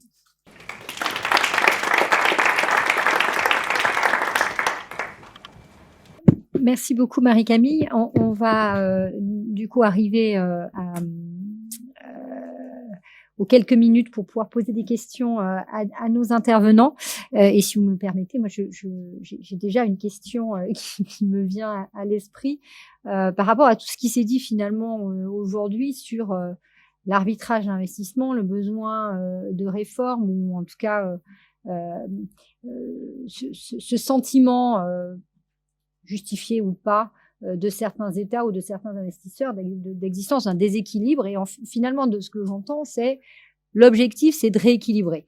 Rééquilibrer soit sur le fond, ce que nous a dit professeur Banamida un petit peu plus tôt dans la journée, et qui me paraît intéressant, et puis probablement rééquilibrer, ou en tout cas garder un certain équilibre sur la procédure. Et la question qui me vient un petit peu par rapport à ce que vous nous avez exposé, Madame Jouvin-Bray, c'est finalement, est-ce que les propositions qui sont aujourd'hui faites, et le fait que ces propositions de réforme viennent de ce que je comprends plutôt exclusivement des États, n'est pas en train de créer un certain déséquilibre, en tout cas qui pourrait être ressenti comme tel par les investisseurs, parce que finalement c'est d'abord l'intérêt des États qui va être mis en avant, et je dis pas que c'est pas légitime, mais est-ce qu'il ne risque pas de créer finalement une difficulté de ce point de vue-là? Et notamment, j'ai vu sur les sites le groupe des représentants des investisseurs qui avait émis quelques difficultés sur cette question-là de l'équilibre, notamment, ou du déséquilibre qui pourrait être créé en faveur des États. Et donc, finalement, comment ces points de vue-là sont pris en compte dans le cadre des discussions d'aujourd'hui et de la réforme? Merci beaucoup, Alexandra. C'est une bonne question parce que c'est effectivement au centre des préoccupations des États. Ce que je crois, je voudrais vous rassurer là-dessus. L'idée n'est absolument pas de jeter le bébé avec l'eau du bain. Et ce que l'on voit vraiment, c'est que les États souhaitent réformer fondamentalement le système, mais ne pas le faire disparaître. Or, je pense que c'était ça, ce qui aurait été le grand déséquilibre, ce qui aurait en fait et qui aurait eu sa raison d'être. On aurait pu dire, ça fait 60 ans qu'on a un système qui est fait pour que les affaires n'aillent pas devant nos tribunaux nationaux. Maintenant, ça suffit. En fait, nos tribunaux nationaux n'ont pas démérité, donc on dit on n'a plus besoin d'un système de protection des investissements. On n'est pas du tout dans cette configuration. La question a été posée notamment par les ONG qui sont présentes dans notre enceinte, mais les États n'ont pas, il n'y a pas d'appétit de la part des États de dire on va faire table rase et on va dire soit on n'en a plus besoin, soit on établit quelque chose qui est complètement déséquilibré à notre avantage.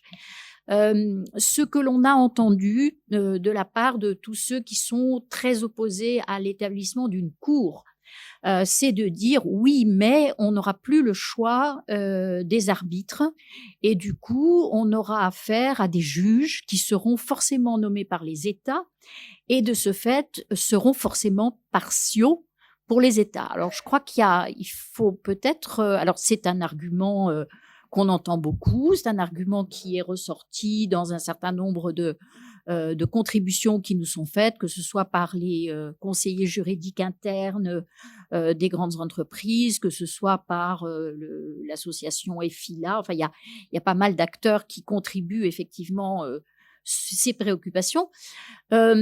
Je crois que en tout cas aujourd'hui, la discussion est vraiment de trouver des mécanismes de désignation de ces juges qui en fassent de véritables acteurs neutres et qui ne soient pas inféodés ni à une partie, ce qui est quand même le grand reproche qu'on fait aux arbitres, enfin que font les États dans l'arbitrage d'investissement, de dire vous êtes l'arbitre d'une des parties, particulièrement dans l'arbitrage d'investissement, vous êtes l'arbitre de l'État ou l'arbitre de l'investisseur, donc à ce moment-là, vous avez une casquette et vous êtes dans un système très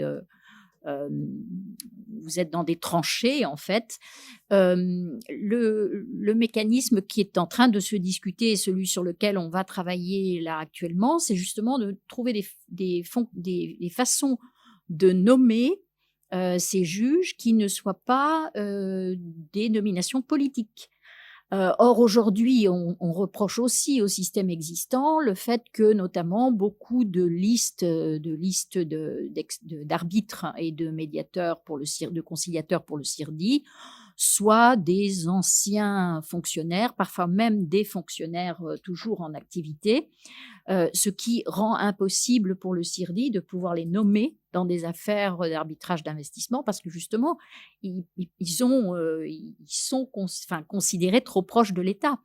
Et donc, on peut trouver il y a beaucoup de systèmes qui sont à l'étude en ce moment pour justement permettre à la fois d'avoir une indépendance complète de la part de juges qui ne sont pas payés par les partis, ne sont pas choisis par les partis, par aucune des parties.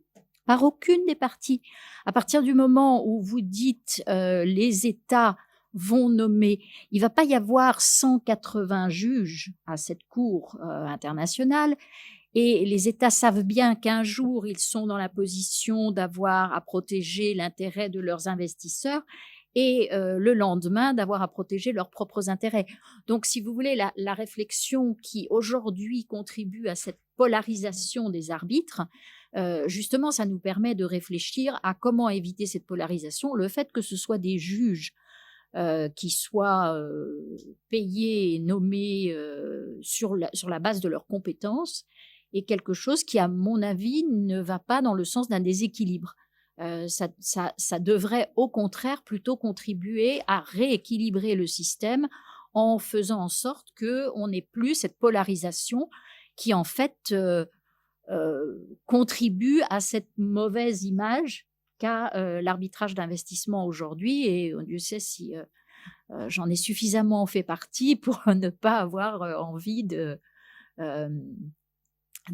colporter des choses qui ne sont pas exactes. Mais c'est vrai que le fait qu'aujourd'hui, vous avez des arbitres pro-investisseurs et des arbitres pro-État et que vous avez toujours les mêmes qui sont toujours nommés par les États et toujours les mêmes qui sont toujours nommés par les investisseurs et que tout ça, ça contribue à mon sens, à affaiblir l'image que donne le système. Or, si une chose dont on s'est rendu compte dans cette enceinte, c'est qu'on n'a pas seulement l'obligation de réformer parce qu'il y a des problèmes véritables et profonds, mais en plus de ça, il faut que l'on s'attache à la perception.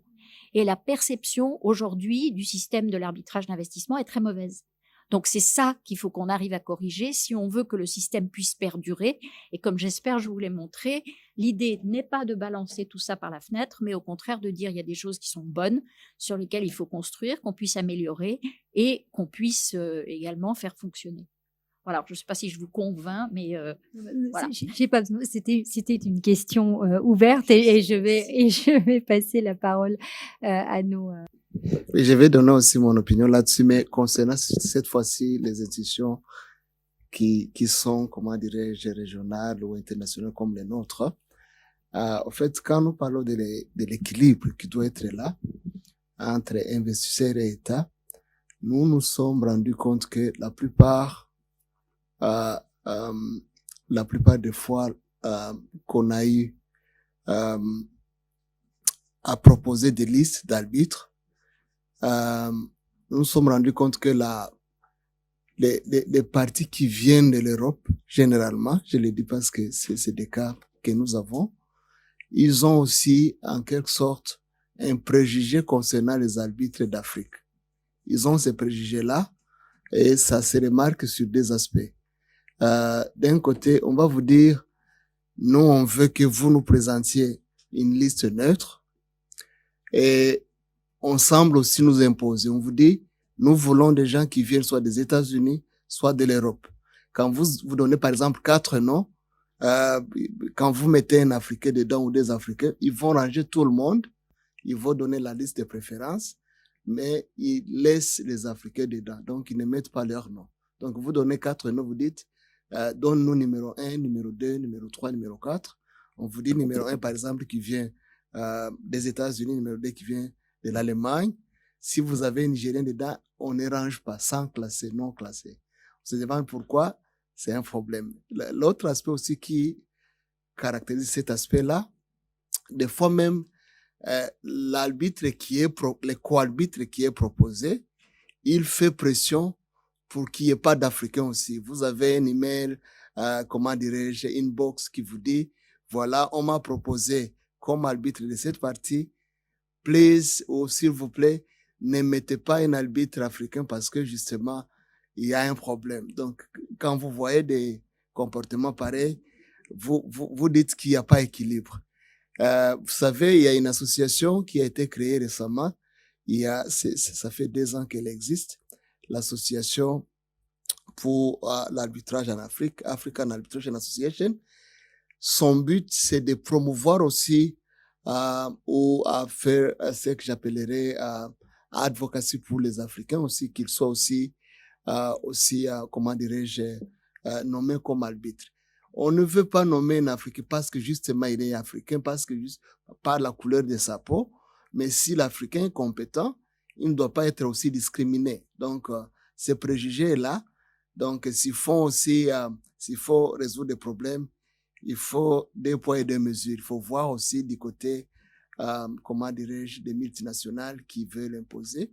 Et des fois, c'est leurs avocats aussi qui font l'influence parce que, voilà, donc j'allais dire que ça, c'est un problème qui s'observe, qu'on doit aussi tenir en compte au niveau de la CIRDI ou au niveau aussi des arbitrages qui sont passés dans les institutions d'arbitrage en Afrique ou ailleurs.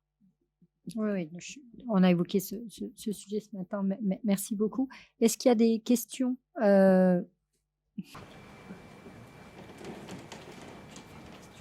Oui, bonjour, je suis Francisco Garcia, je suis avocat au barreau de Buenos Aires et jusqu'à très récemment, j'étais conseillère du procureur du Trésor argentin, de Attorney General. Et du coup, je voudrais poser une question à Madame Joubin-Bray, car dans votre présentation, vous avez évoqué le financement par des tiers, third-party funding, qui était vraiment un souci pour notre administration, étant donné que la plupart de nos litiges à l'international sont financés par des fonds d'investissement. Et on a fait des recommandations pour la réforme de règles de CIRDI. Je sais qu'il y a aussi un niveau des UNCITRAL, mais comme c'est le ministère des Affaires étrangères qui le fait, je ne suis pas sûr exactement quelles sont les propositions faites. Mais pour le CIRDI, on a proposé et concrètement que le tribunal puisse vérifier si l'accord de financement n'entraîne pas une cession cachée et si les règles de Champerty qui existent en droit anglo-saxon devraient aussi s'appliquer à la procédure. Du coup, je voudrais savoir si vous pensez que ça pourrait être une solution. Merci.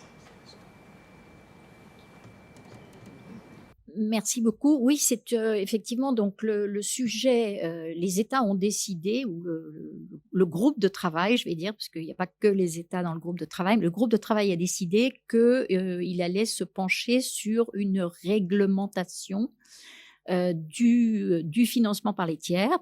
Alors, on a commencé à travailler sur. Il y a plusieurs aspects dans le financement par les tiers, avant d'en arriver à qu'est-ce qu'on en fait? Est-ce qu'on permet le financement par les tiers? Est-ce que on le réglemente en demandant, par exemple, que il y ait une complète transparence sur le financement par les tiers? Mais il y a déjà un premier sujet qui est le sujet de la définition. Qu'est-ce que c'est que le financement par les tiers? Et c'est par là qu'on va sans doute commencer en fixant déjà le cadre duquel il est question, parce que là aussi, il y a beaucoup de gens qui disent oui, mais il y a aussi du financement par les tiers des États qui recevraient un financement pour faire quoi? Je ne sais pas exactement, puisque les États ne sont pas à l'origine de ces arbitrages. Donc, si vous voulez, il va falloir qu'on nettoie un petit peu le cadre avant de pouvoir fixer les règles qui vont être nécessaires.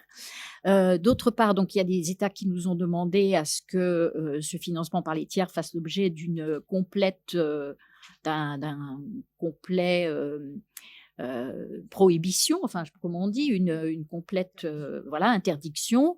Par ailleurs, il y a effectivement la proposition d'être complètement transparent dans l'existence, et alors là la question se pose du moment auquel il faut que cette information sur le financement par les tiers soient mises à disposition. Il y a aussi une réglementation de la profession. José était avec moi il y a combien d'années quand on a commencé à regarder le problème du financement par les tiers dans le cadre d'un projet ICA, où effectivement on avait beaucoup de financeurs avec nous dans le groupe de travail qui nous disaient mais vous inquiétez pas, de toute façon, nous, on a nos propres règles au sein de la profession. Donc, on n'a absolument pas besoin d'une réglementation qui nous soit imposée par l'extérieur. Donc, tout ça, c'est les éléments qu'on va regarder. Et donc, maintenant, ce que l'on attend, c'est d'avoir un certain nombre de propositions très concrètes de la part des différents États. L'Argentine ne nous a encore rien envoyé d'écrit. Donc, sur le sujet du financement par les tiers, je pense qu'ils auront à cœur à être cohérents aussi avec ce qui est proposé au CIRDI, j'espère. Merci. Alors, si vous voulez bien, on va juste passer, on prendra les questions après pour ceux qui en ont, au rapport de synthèse du professeur Kamfak, simplement parce qu'effectivement, il a un avion à prendre et donc je laisse la parole. Merci. Bonjour, merci aux organisateurs. Alors, comme j'avais dit, il faut que je parte d'ici à 45. Je ne peux malheureusement pas faire autrement. Donc, heureusement, la formation des universités françaises est une excellente formation. On m'a appris, quand j'ai passé l'agrégation, à avoir le temps qu'il me faut. C'est-à-dire que je pouvais vous faire une demi-heure. Je vais vous faire 10 minutes. D'accord? D'abord, merci aux organisateurs. Je trouve que ça a été une très belle journée. Et on a été très bien accueillis. La journée a été très riche. De nombreux thèmes ont été abordés, avec au centre de notre journée l'articulation entre l'espace juridique africain, la fameuse zone dont on va parler, et l'arbitrage international. Alors, il y a eu un mot d'accueil ce matin, un double mot d'accueil d'ailleurs, un mot d'accueil qui préservait la parité, ce qui était très bien. On a commencé par un ministre, avocat aujourd'hui, ensuite un ambassadeur, donc on a commencé royalement. On était, on va dire, en première classe. Ça, c'était pas possible de faire mieux. Donc, monsieur le ministre, cher ami, qui a évoqué la personnalité de celui pour qui on est là aujourd'hui, en montrant son exigence, sa rigueur, son refus de renoncer à quoi que ce soit, et en posant les bonnes questions, la question notamment celle de savoir si les traités, quel est l'impact de ces traités sur l'économie. Puis par la suite, madame l'ambassadrice, ça a été votre tour de nous régaler avec ces propos introductifs qui ont eu le mérite d'être non seulement très courts, mais très précis et qui nous ont fait gagner un peu de temps. C'est peut-être grâce à vous que je vais pouvoir faire ce rapport de synthèse aujourd'hui dans des bonnes conditions. Donc, 3 thèmes ont été abordés. 3 thèmes, 3 modérateurs. Donc, d'abord, un collègue de Paris 1, qui est Jean-François. Ensuite, encore vous, madame l'ambassadrice. Et enfin, un de nos maîtres de cérémonie. Alors, le thème d'aujourd'hui, c'était quoi? On a beaucoup entendu parler d'opportunités, d'investissement, d'évolution, de mutation, d'arbitrage. J'ai pensé à un film que j'ai vu quand j'étais petit, c'était les X-Men. Vous voyez? Avec les mutants, avec les mutations. Et je me suis donc dit, je vais parler aujourd'hui des évolutions. Donc, sous la houlette d'un duo qui était dirigé par JBH, alias professeur Xavier, bien sûr, et par AM, alias Jean Grey. Désolé pour ceux qui n'ont pas vu les X-Men.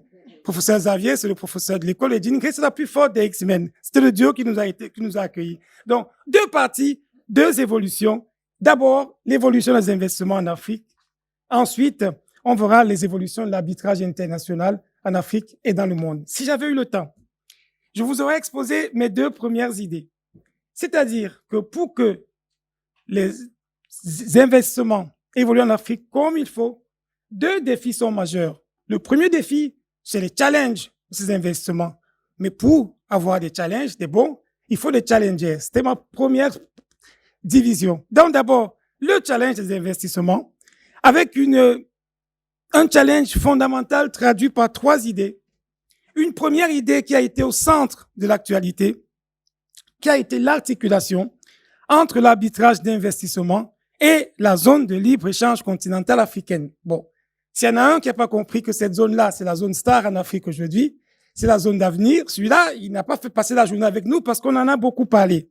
D'abord, c'est le docteur Guy Ferry-Touaki qui en a parlé en nous disant c'est du panafricanisme. Alors, on a vu l'Africain qui parle de l'Afrique, il y croit. Et ça m'a fait énormément plaisir de voir ça. Et il a insisté sur le fait que c'était un accord qui devait prévaloir sur les autres accords. Ça aussi, ça aurait plu à celui pour qui nous sommes là aujourd'hui. Donc, première idée, articulation entre l'arbitrage d'investissement et la zone de libre-échange continentale africaine. Deuxième idée, un duo pour cette deuxième idée, Francisco Abriani et Walid Benhamida, la nécessaire évolution de l'arbitrage au CIRDI. Ils nous l'ont dit et redit. L'un nous a dit complètement qu'il fallait absolument éviter les conflits d'intérêts. L'autre nous a dit équilibre, équilibre, rééquilibre. En faveur de qui? Devinez bien, en faveur de celui qui était son champion. Troisième idée ici, africanisation progressive de l'arbitrage d'investissement. Alors là, Maître Saadia Bati, je sais pas où elle est, mais c'est vraiment notre Captain Marvel, mais je change d'univers. Ou alors c'est notre tornade, parce que là, c'est pas possible autrement. Elle a fait un plaidoyer remarquable, clair, sur l'africanisation, c'était le maître mot. Je pense qu'en repartant, en prenant mon avion, je penserai africanisation, africanisation, africanisation. Africanisation des partis, africanisation de la protection des investissements, africanisation même des intervenants. Aujourd'hui, ça s'est vu. C'était très africanisé. Donc, troisième idée, cette troisième idée-là était vraiment fondamentale. Et puis, un deuxième point sur les challengers. Quels sont les challengers? C'est qu'on n'a pas retenu que la zone de libre-échange dont j'ai parlé est fondamentale, c'est qu'ils n'étaient pas avec nous. Donc, l'Union africaine au centre du jeu. L'Union africaine, l'ambassadrice nous l'a rappelé, des initiatives très importantes. L'Union africaine, monsieur Guy Fleury, le docteur nous a rappelé également. Et ça m'a fait penser ici que je me faisais la réflexion ce matin que le conseiller de l'Union africaine, c'était une dame. Et je m'en félicitais. Et je vous félicite, madame, parce que comme acteur dans l'Union africaine, c'est vraiment un événement majeur. Et puis, je me suis dit que de challenger avec l'Union africaine, c'est bien parce que là, au moins, on a une vue d'ensemble des choses. Mais ce n'est pas le seul. Il y a l'OADA aussi. Mais il y a aussi, et on revient à l'intervention de Maître Saadi Bati, les arbitres africains, l'africanisation des arbitres, elle a insisté dessus. Diagnostic pour dire, il le faut.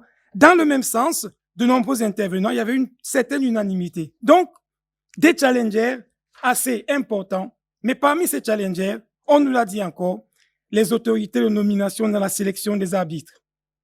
Autorités dont le rôle est fondamental. Ça nous a été présenté par M. David Godkroger.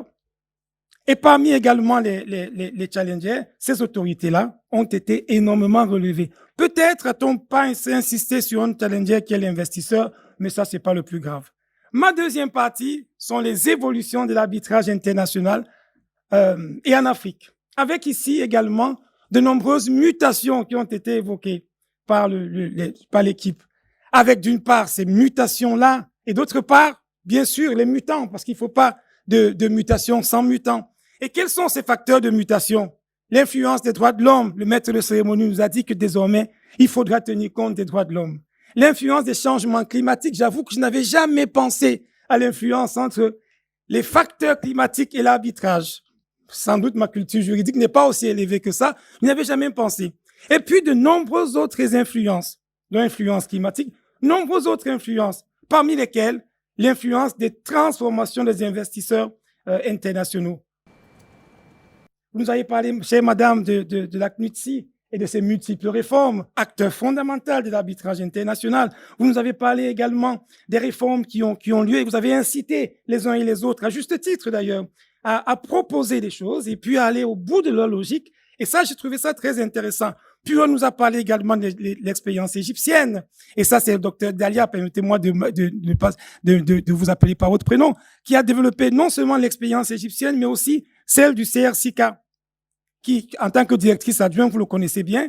Et vous avez montré, que ça, dans votre démonstration, l'importance de ce centre-là pour l'arbitrage. Autre facteur important, l'influence du centre d'arbitrage de Kigali. Jeune centre, nous a-t-on clairement dit, mais jeune centre dynamique, qui a mis en place une procédure rapide, tout aussi rapide, m'a-t-on dit, que celle de la CCJA, mais pas encore d'arbitrage d'investissement, nous a dit le docteur Fidel Mazengo, mais déjà des bonnes affaires. Puis on nous a dit que l'OADAC était le produit de tout ça. Donc peut-être que, comme c'est le dernier né, il va récupérer tout ce qui n'a pas été bien fait et il va bien le faire. C'est souvent le cas quand on est le dernier né. Bravo en tout cas, maître Marie-Camille Piton, pour cette belle présentation. Mais parmi les facteurs de la mutation, il y a l'arbitrage CCJA. Et son secrétaire général nous l'a dit clairement. C'est un objet vivant non identifié. C'est un modèle unique, avec une originalité que beaucoup ne connaissaient pas. Ce sont les recours post-arbitraux. C'est vrai que la réforme a permis à ce centre-là d'avoir une particularité, de permettre l'exécution des décisions le plus facile possible. On ne le sait pas toujours, avec une sentence exécutoire dans 17 pays. Donc, important, ce centre qui mériterait d'être connu, et son secrétaire général Narcisse Saka a été vraiment le véritable VIP de ce centre aujourd'hui. Puis on a eu la CCI qui nous a montré, et Aurélien Zuber qui nous a bien montré, l'arbitrage africain à la CCI avec un tableau très clair, faisant le pendant de Narcisse d'ailleurs, en montrant une augmentation de la nomination d'arbitres d'origine africaine, en montrant une augmentation de la nature de l'arbitrage, en montrant la création de commissions. Je trouve que pour ma part, qu'on était vraiment là dans des facteurs importants de mutation. Et puis ma dernière idée que j'aurais pu vous exposer plus tranquillement, si je n'étais pas pressé de partir, c'était quels sont les mutants? Quels sont ceux qui participent à cette mutation? Et ici, on retrouvera un tableau très particulier. Alors, j'ai dit l'Union africaine depuis le début, je ne vais pas changer parce que l'Union africaine a un rôle fondamental. Je trouve que ça doit être la principale organisation en Afrique et dans ce titre-là, elle doit chapeauter les autres. C'est quand même son rôle et elle doit permettre d'éviter le millefeuille dès qu'elle le peut. Mais en outre l'Union africaine, il y a aussi le CIRDI, il y a la CNUTSI, il y a la CCI, la CCJA, avec une articulation entre tous ces centres-là pour permettre que l'arbitrage reste ce qu'il est, c'est-à-dire l'affaire des parties. En définitive, donc, notre collègue, le professeur Ndoumbe Bile, aurait peut-être trouvé ce rapport de synthèse trop rapide et le connaissant dans sa rigueur, il m'aurait dit, mais tu n'avais qu'à prendre un train, un avion plus tard. Malheureusement, je prends le dernier vol, donc je ne peux pas faire autrement. Mais je voudrais vraiment pas terminer sans lui rendre hommage, sans prendre 2 secondes pour lui rendre hommage, en ayant remercié les intervenants, en vous remerciant tous, pour dire que la dernière fois que je l'ai vu, c'était dans cette salle de Gide, à l'occasion du colloque, du précédent colloque organisé, je pense, par toi. Et on a raconté ce matin, j'étais dos tourné et il a entendu ma voix, parce qu'il ne m'avait pas vu, il a entendu ma voix et il a dit, mais c'est la voix du doyen Ken Fak. On était 5 ou 6 ou 7 en train de parler et j'ai trouvé que c'était très émouvant. Et il m'a dit, on ne s'est pas vu depuis longtemps et il a souri, il a dit, mais là, on se parle. Donc, je voudrais vraiment lui rendre hommage. Et puis dire que des tropiques d'où nous venons pour certains d'entre nous ici et que vous connaissez parce que les Africains, il y en a de sang, de sol et de cœur. Et c'est très important, le cœur. Biago Diop a dit, les morts ne sont pas morts. Ils sont avec les vivants. Je transforme un peu. Je pense qu'il est dans la salle. Je ne m'en voudrais pas de terminer sans lui dire, en notre nom à tous, bon vent. Merci pour votre attention.